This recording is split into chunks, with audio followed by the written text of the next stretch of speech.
enquêteurs constatèrent que Kelly avait bu de l'alcool peu avant sa mort. Ils recueillirent de nombreuses empreintes digitales sur sa voiture. Ils apprirent ensuite qu'un élément important avait disparu. Selon l'épouse de la victime, il y avait toujours un pistolet de calibre 38 dans le compartiment à gants. L'arme n'était plus là. On introduisit le numéro de série de l'arme dans la base de données criminelles nationale. Ainsi, si elle réapparaissait quelque part au pays, les policiers de Miami et Dade County en seraient avisés. Quelques semaines plus tard, des policiers d'Opaloca en banlieue de Miami répondent à un appel d'urgence d'un résident d'un immeuble à appartement. Cet immeuble semblait littéralement avoir été assiégé depuis peu par des Yahvé. Les locataires avaient surnommé l'immeuble de George Road, c'est-à-dire le chemin de terre. Certains résidents du quartier trouvaient ce HI2. Ils se réjouirent en apprenant que Mitchell en avait fait la fission. Mais tous n'étaient pas aussi contents. Malheureusement pour les locataires de l'immeuble, les disciples de la secte avaient décidé de les évincer tous, mais par la force plus souvent. Ils entraient chez eux, prenaient tous leurs meubles et leurs biens. Les locataires avaient beau s'objecter, rien ne pouvait arrêter les Yahvé. Ces élections forcées firent bientôt les manchettes.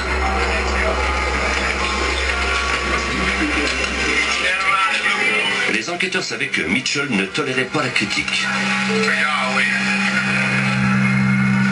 Des témoins déclarèrent à la police que les tensions n'avaient pas cessé de monter après la tombée de la nuit.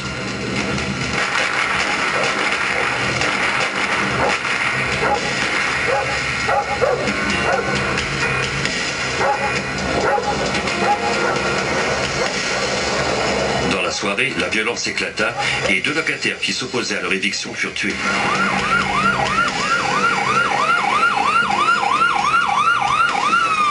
On dépêcha des policiers sur la scène du double homicide. Ils suivirent l'un des 2 suspects.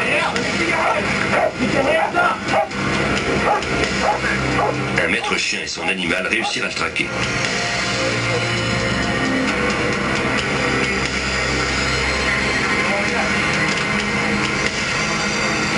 L'homme n'avait dans ses poches que le projectile.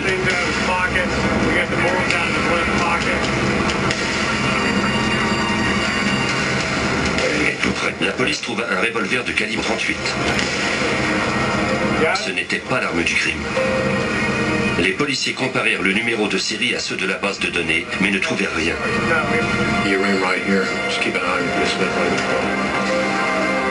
Le suspect fut arrêté et conduit au poste de police d'Opaloca, où le lieutenant Rex Remley l'interrogea.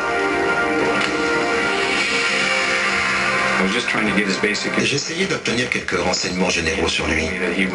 Il m'a dit qu'il s'appelait Uriah Israel. Quand je lui ai demandé son âge, il m'a répondu qu'il avait plus de 400 ans. Ça vous donne une idée du type dans lequel j'avais affaire. On pouvait en déduire que cet homme avait été envoyé pour réduire au silence les individus qui avaient parlé contre la secte. On prit ensuite les empreintes digitales du suspect. Son vrai nom était Robert Rozier. Il avait déjà été incarcéré pour des cambriolages et des vols de voitures. Le lieutenant Remley apprit également qu'il avait été joueur professionnel au sein de la Ligue nationale de football. Il a commencé à avoir des problèmes quand il a abandonné sa carrière de joueur. Ses antécédents criminels incluaient des crimes au Maryland, dans le secteur de San Francisco et de Dade County. Il avait donc un lourd passé judiciaire. Avec Rozier, c'était la première fois que les policiers capturaient l'un des membres actifs de la secte de Yulon Mitchell sur scène d'un crime. Malheureusement, même si on le soupçonnait d'être impliqué, on ne pouvait pas le faire accuser simplement parce qu'il avait rôdé dans les parages.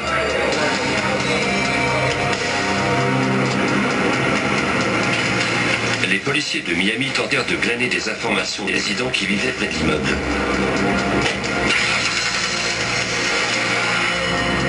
Bien que la plupart d'entre eux fussent hésitants, ils commencèrent à parler.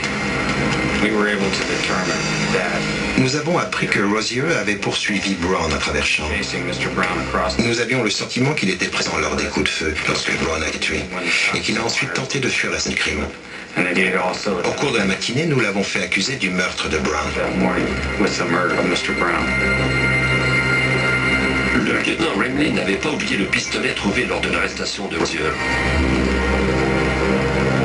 C'était un revolver de calibre 38, le même type d'arme qui avait disparu de la voiture de Raymond Kelly. Même si les numéros de série ne concordaient pas, le lieutenant sortit le dossier Kelly pour effectuer une dernière vérification.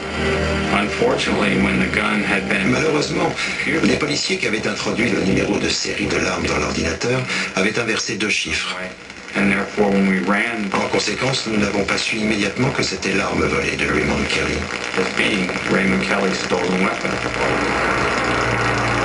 Il y avait donc un lien entre Robert Rozier et le meurtre de Raymond Kelly. De plus, les empreintes digitales prélevées sur la voiture de la victime correspondaient à celles de Rozier. On avait aussi trouvé ces empreintes sur la scène d'un autre meurtre où la victime avait eu une oreille coupée. Les enquêteurs détenaient suffisamment de preuves pour le faire accuser de ces 2 meurtres, de même que du double homicide de l'immeuble de Dirt Road. Rozier faisait maintenant face à 4 accusations de meurtre au premier degré. Il était passible de la peine de mort.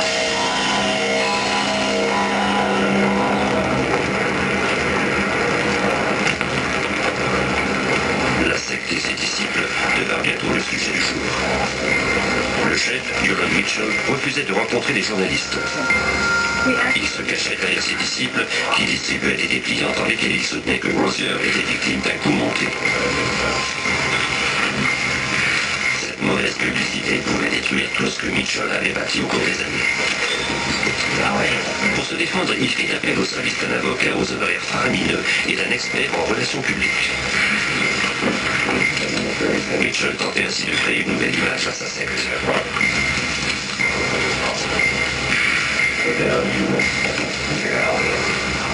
Il offrit à Rozier les services de son avocat, mais Rozier s'aperçut rapidement que l'homme de loi cherchait plus à protéger les intérêts de Yolande Mitchell que les siens. Malgré tout, Rozier refusait de se retourner contre le chef de la secte.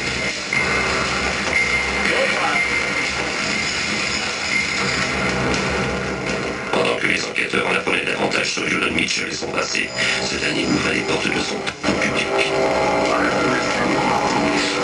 Pour améliorer son image, il encourageait ses disciples les plus fervents à s'impliquer au sein de la population.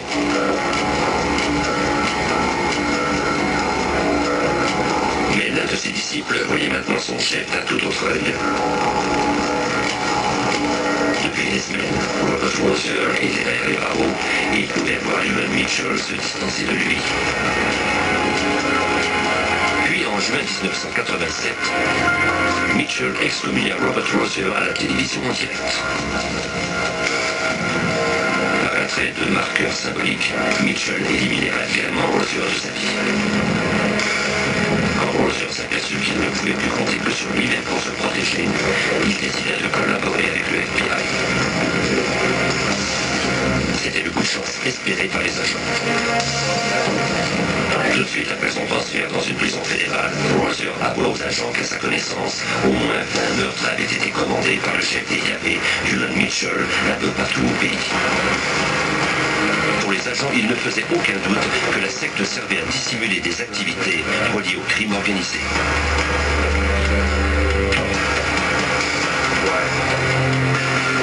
Rozier raconta ensuite pourquoi lui et un autre homme avaient tué Anthony Brown et Rudy Broussard, deux locataires de l'immeuble de Dirt Road.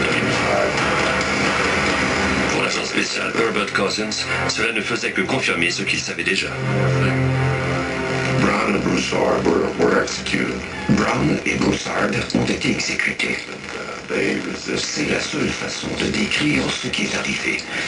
Ils ont résisté à leur expulsion et ils ont parlé contre les YAV à la télévision.